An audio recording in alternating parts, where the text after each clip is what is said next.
Hola and welcome back to Jason Bytes Back, episode number 72. Hey Siri, how do you say 72 in Spanish? Did not even recognize me. That hurts.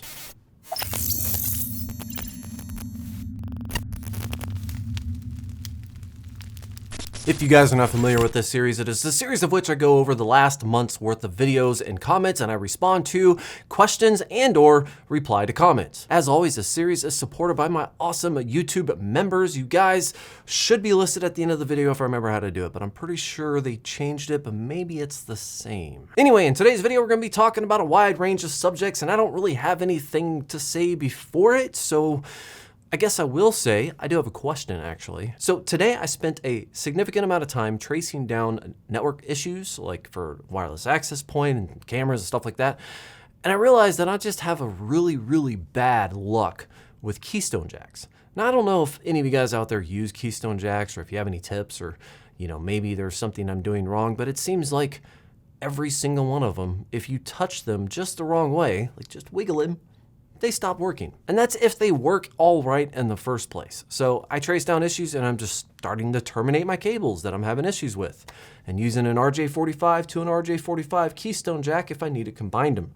Because to me, it just seems easier than trying to mess with keystone jacks. So do you guys have experience? Do you hate them? Do you love them?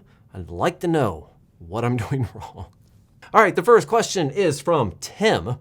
It's about running power and PoE in the attic, which is like years ago, by the way. Things still going strong. The issue with this is if you're running cameras, you can back up your cameras with PoE, but you can't back up the switch without having a UPS near it. So power goes out, no more cams, ... Abso-freaking-lutely, the only thing about that attic switch thing was that it was sent to me for free, so it's in the attic. I put it there thinking if it goes bad, I'll just get another one. I'll find one that actually works, or I'll figure out another solution. Instead, it's been chugging along with a laptop cooler fan still running for however many years it's been up there. It hasn't caught on fire, hasn't went offline, hasn't had issues. It just works. The only network issue that I had was actually this weekend when I went up to the attic again and I was troubleshooting different things, and then I touched the cable to the keystone jack. But again, that's the keystone thing, not the switch. But power going out is an issue for me, especially because of how I wired it. There's a lot of questions there. I'm not even gonna go there, but basically it is, one little blip of power goes down, which happens sometimes quite often, not quite often, but sometimes. If the power even blinks for a second, my cameras have to reset. And then it takes a little bit of time for them to all come back up, and I absolutely need some sort of a battery up there. But there's absolutely no way I'm gonna put a UPS battery in the attic. That is a little bit beyond my daring dumbness. I do, however, have a project currently on hold because I am obsessed with Home Assistant on an unhealthy level, I think. But I have a project on hold that is going to allow me to back up specific circuits whenever I want to with the battery.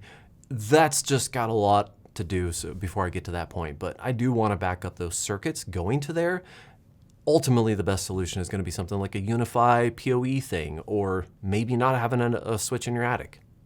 Either way, you're absolutely right. And I think that even when I get my backup power project done and I have those circuits backed up with power, it's possible that the switch time on that whole thing, because it's a very large switch, it's possible that switch time is still going to make those cameras go down even with a power flicker. So even with the hopes of that, I can't even argue. That's a very valid point. Next question is from VBS on the everything wrong with a server upgrade. Try number 2. He said, dude, your electric bill must be painful to look at due to all that power and the server needs.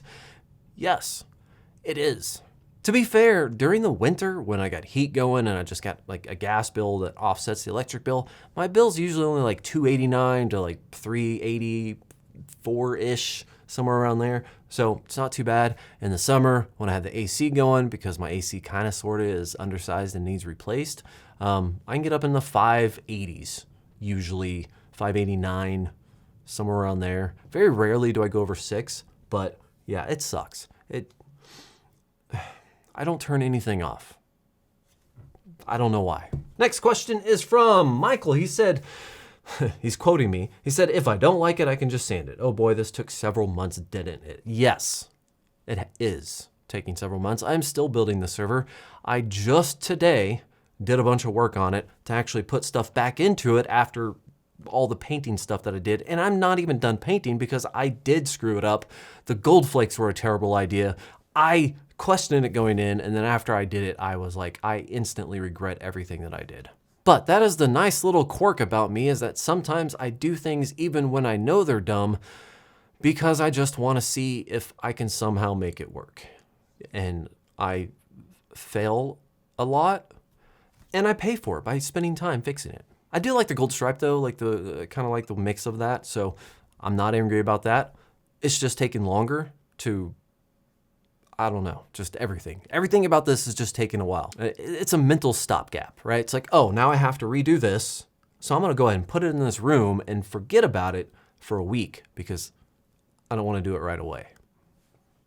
So it actually delays me mentally more than it does physically. Anyways, next question is from Mike. He says, good video. Please do a 2023 rack/network tour. It's very possible. It's actually not a terrible idea, but I've been thinking about that. I've had it on my list of things I'll probably get to at some point in my life. I've had it on my list to basically take down my entire network, which is why it hasn't been done yet because I don't want to do that. But take down everything, take out all the stuff in my rack, all the servers, take everything out, or at least unplug and power down and just redo all the cabling. Like redo everything, redo the power management, just make it clean, right? Cable management would be key here. Although cable management can be a pain in the butt when you need to change things, and if you do change things a lot, kind of just gets in the way. It would still be nice to take all the things that you've changed over the last whatever years and just at least try to make them look presentable. That would be nice, which is kind of my goal. Not to make it super OCD cable managed, but just make it presentable. And if I do that, that's gonna be its own video, which would basically be, hey, check out what I have in my server rack. Oh, also, I'm cleaning it up because it's hideous and I will make it better by the end of the video. So you might get a combo video. And the only reason why I bring this thing up that's been on my to-do list for a long time is because I will have to probably take down or change some things around when I put this next server into the server rack, because I don't know if it'll fit the way my setup is, which means I'll have to redo a few things like power stuff just to get the server itself to fit. So I might unintentionally have to do this just to get this new server into the server rack. So it might be sooner than I think. That's all. Next question is from Zay. This is actually on a DeWalt trimmer. It's an electric trimmer. I bought this thing not thinking much, but it actually is amazing. He said, how much runtime do you get with your batteries? If you can include runtimes for both settings, 1 and 2. I don't have 1 and 2. I've only used the fast speed. If you used both durations of the battery, it would be great. Okay, I'll tell you right now. I use it on the fastest settings. It's probably the best trimmer I've ever had. It's the least amount of hassle. The string feeding thing is amazing. Reloading, feeding it's all great. Just instant power. Yes, you have to have batteries. I have a 9 amp hour battery. I can weed eat my entire yard, edge my entire yard, sometimes half of my yard, or I can weed eat my entire yard and then use my 60 volt blower for most of my front of my yard before the 9 amp hour goes bad. But since I have 2, I basically weed eat, swap it, edge, and then use the blower off the second battery. So still probably the best thing I could have done. I don't know if I'll ever own an electric mower or anything, but an electric weed eater, worth every freaking penny. Like if that thing breaks tomorrow, I will buy one tomorrow. The next question is from D-Ron on the slightly impractical wall-mounted Home Assistant dashboard, French cleat. The 2x4s could be a good option to clean up the look. Yes, D-Ron, you're right.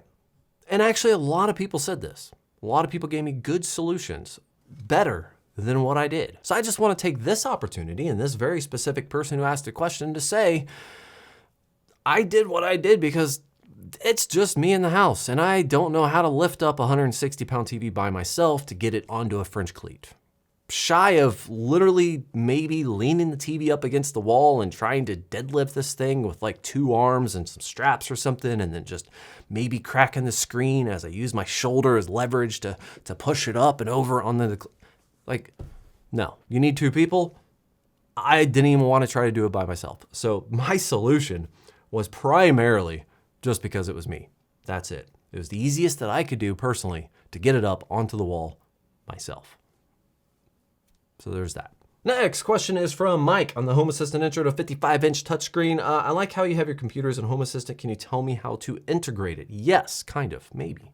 Not really, but yes. So I included CPU, memory, some of them have graphics card, all of them have temperatures. I included that in my entire dashboard because that is like one of the key things that I want to know about all my stuff. Like what's going on, what's the temperatures at, is there anything I should be worried about? However, doing this was a challenge, primarily more so on Windows than it was on like Unraid or like Linux or anything like that. So if you're going with like Linux or Unraid or anything like that, what you want to look at is something called Glances. I'm pretty sure Glances has a Docker that you can just install to be super easy. I don't even remember how I did everything, but I'm pretty sure I landed just off the Docker container, just giving me all the Unraid data. Bear in mind, I had a lot of trial and error and I tried things and it didn't work and then I tried other things. So forgive me if you got to do anything more than just a Docker, but that's, I think, is what all you need for Unraid. If you're using just Linux, then you just apt install or yum install or whatever installer you have Glances. If you don't already have it, that'll usually install it.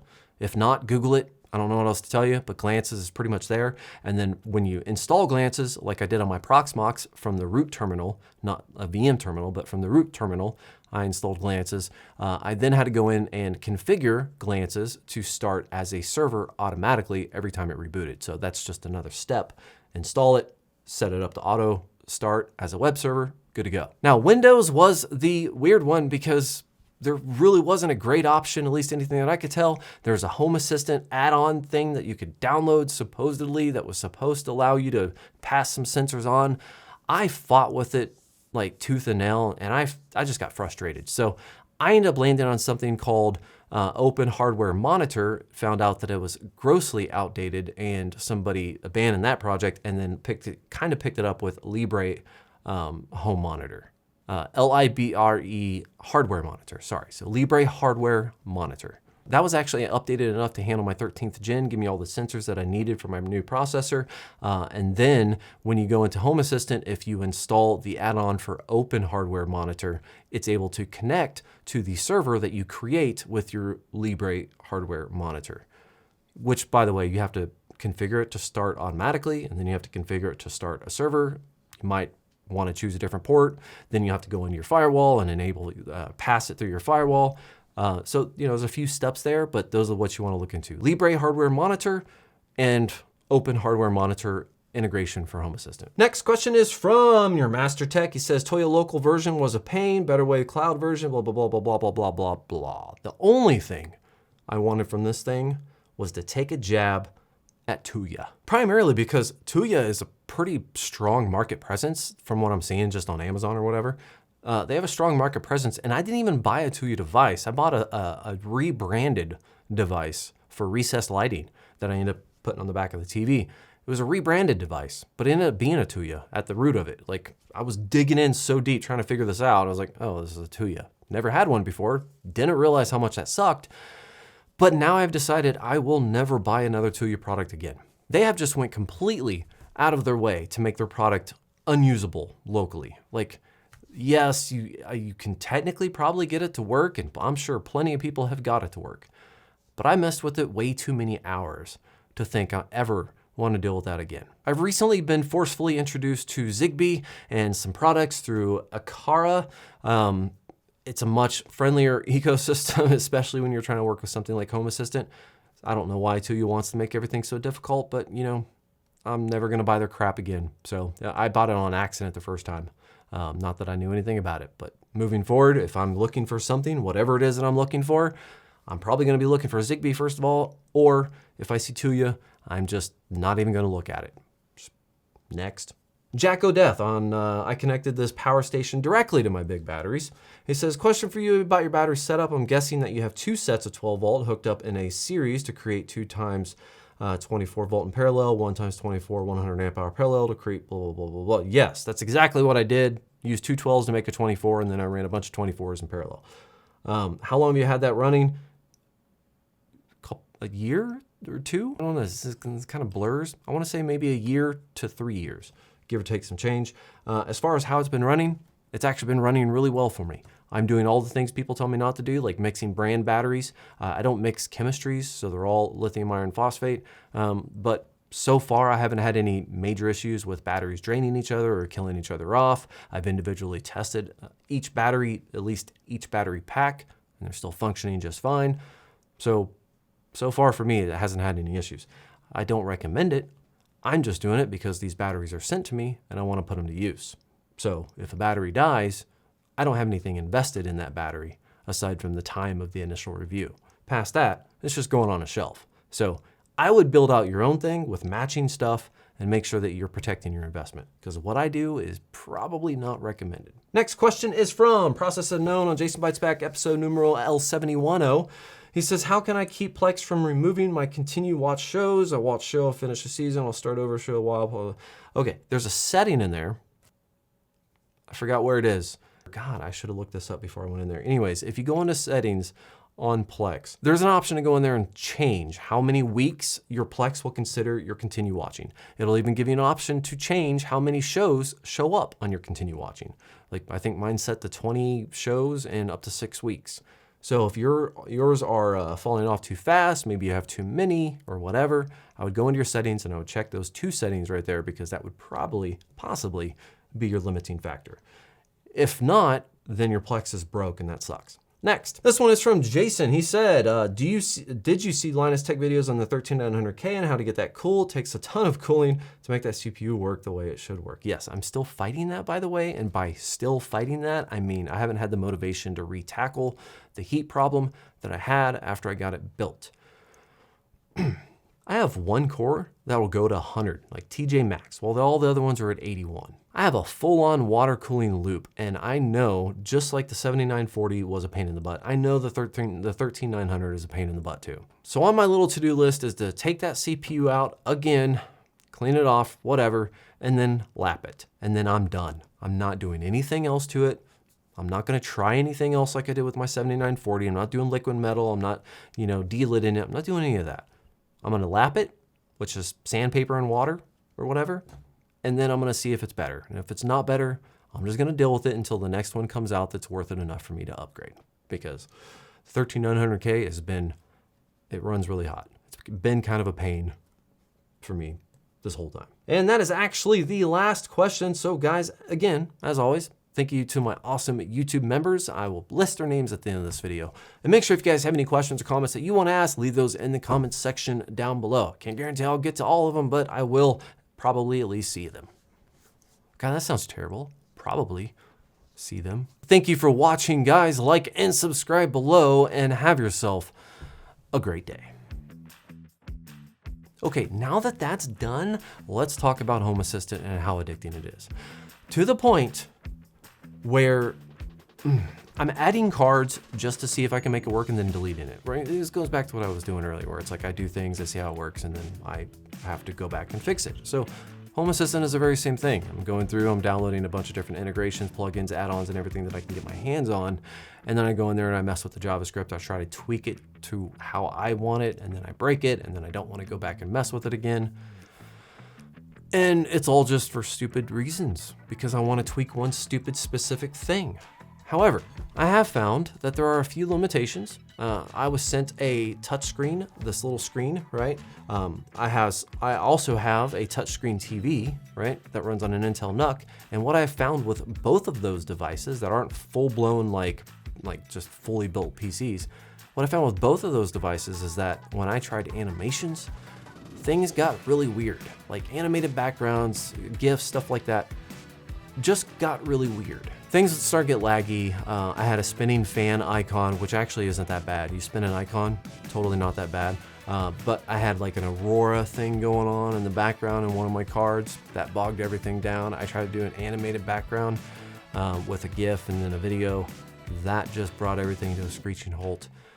But I learned. So now I'm learning with Home Assistant. The trick is definitely have coordinated dashboards. Like let's say if you want a touch screen or something in every room or specific rooms, that you're gonna make one specifically for that room. It might be more simple, might be limited in functionality, might not have as much information as your primary display, but it'll be functional, it'll be responsive, and it'll be useful, hopefully. My only gripe is cloud stuff. Tuya. I hate Tuya. I never want to deal with Tuya again, obviously, but Emporia, I use the Emporia Energy Monitor, and I messed with it a little bit to try to get the local thing that someone like Hackathon tried to do to make it local. And I didn't really dedicate too much time, but I quickly gave up because I'm like, I don't want to full send this right now. But I really wish that there was just easier things to make stuff that you want to use easier to use locally. Why does everything have to be dependent on an internet connection? For example, Miros. I love Miros stuff. I got a lot of switches. Most of my house is Miros, garage door openers, light switches, outlets, all kinds of things. Miros, they have an integration with Home Assistant. Well, they don't have, but somebody has an integration for Miros called Miros LAN. You can download that, like log into your account or whatever, and it like finds all the stuff you need and it sets it up on a local basis. And that's what I use with Home Assistant. It's much more responsive. It doesn't get banned by the Miros servers because you have so many requests for information from them. And you can just not have to rely on the cloud, which is amazing. Tuya has something very similar, but the hoops that you have to jump through in order to do that are insanely larger, which is why I won't use them. But I think Emporia should have something just as simple. I think most things should have something just as simple. If not from the company, just make it to where your devices are not locked down purposely to the point of being such a pain in the butt that using them local is just impractical because it's so difficult. That doesn't make sense to me. If you become user-friendly and all these nerds want to go and throw your crap in Home Assistant, like, why not? It's just an added customer. They're buying your stuff. That's okay. That's it. That's my complaint. Totally still addicted to Home Assistant, but local versus cloud, hands down local.